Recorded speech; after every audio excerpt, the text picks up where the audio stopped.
So the first time that I was ever in a mosque was for my first NewGround fellowship meeting.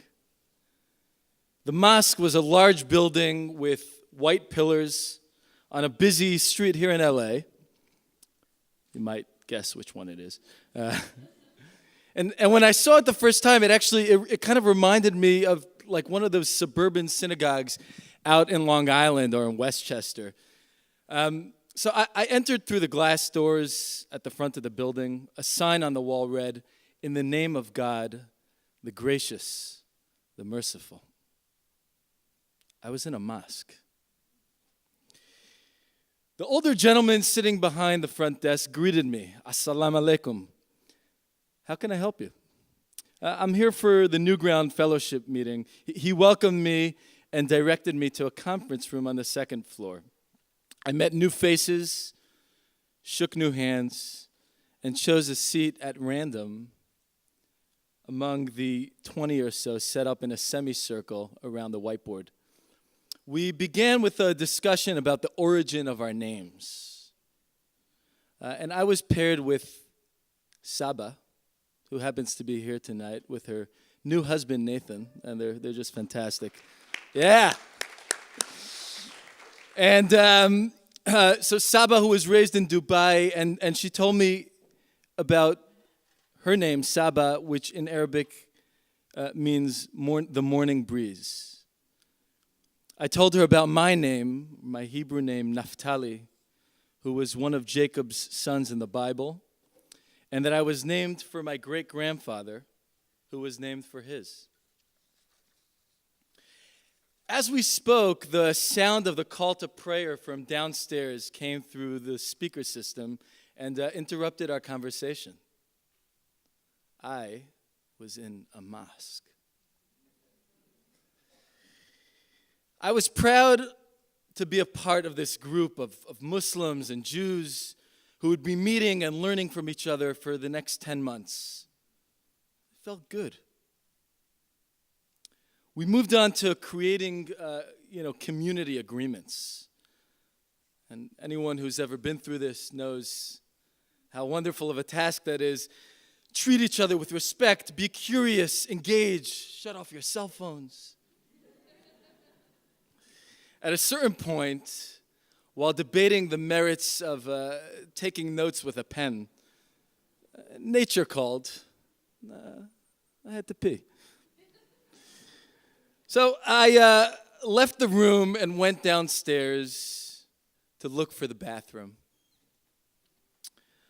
I walked past the front desk and wandered into the main prayer room. Its green carpet barely visible in the dim light. Aside from two men at the far corner of the room praying, what I later found out was a late Isha prayer, the place was empty.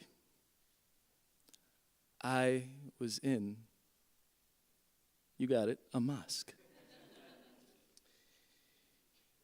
I found the bathroom, opened the door. It too was dimly lit. On my right, shower sinks that are low to the ground. These must be basins for people to perform wudu, the ritual washing or purifying before prayer. I read about wudu.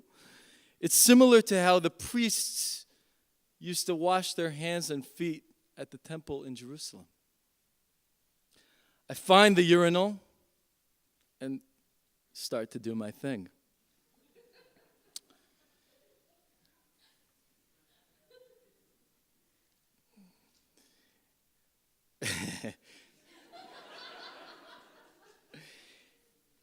That's good. Let's get the laughter out because it's about to get serious, folks. Okay, and I don't know if it was the vulnerability of the moment, but a horrible thought crossed my mind.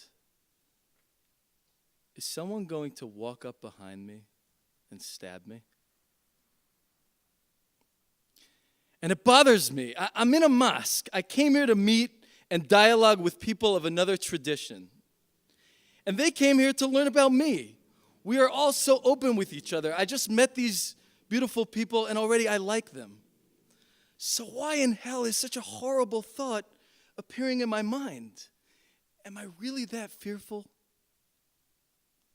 I wash my hands, dry them with a paper towel, and head back through the main prayer hall, past the men quietly praying, past the nice man at the front desk, and I walk back upstairs.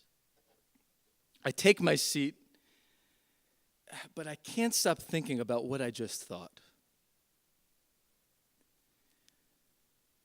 I think about growing up in Jerusalem, in a neighborhood where bias and suspicion were sadly a way of life. Jerusalem, a city that is so beautiful and holy to so many, and yet a city dominated by fear. I think about that day when I was in 7th grade. A great boom shook our classroom. An Arab suicide bomber took innocent lives a few blocks away from my school. Later that year, a car bomb was discovered even closer to our school, minutes before it detonated. I remember after school going and I joined that mob that gathered to watch the bomb squad disable the bomb from a distance.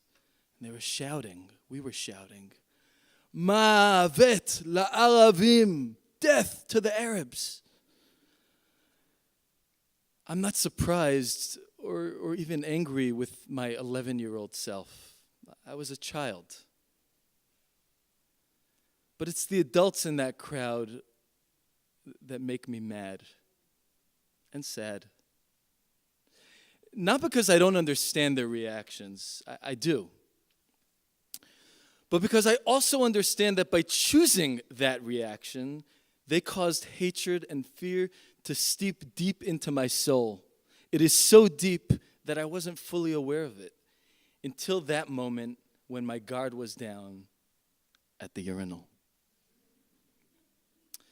I've since shared this bathroom story with my Muslim NewGround colleagues who are now really some of my closest friends. We laugh, but we also know that it points to the deep fears we have, to the deep fears that we have of one another when we don't know each other.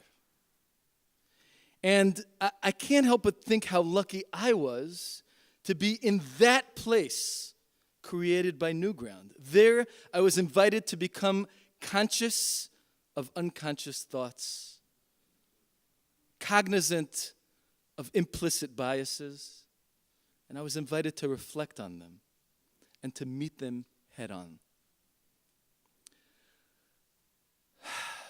You know, I've been thinking about that bathroom moment a lot over the past few weeks. Just imagine if we could all, in this country, name our fears, acknowledge our biases, and look them in the eye. Right? Imagine if we could name our fears, acknowledge our biases, and look them in the eye. Would we not be in a better place than we are today? Thank you.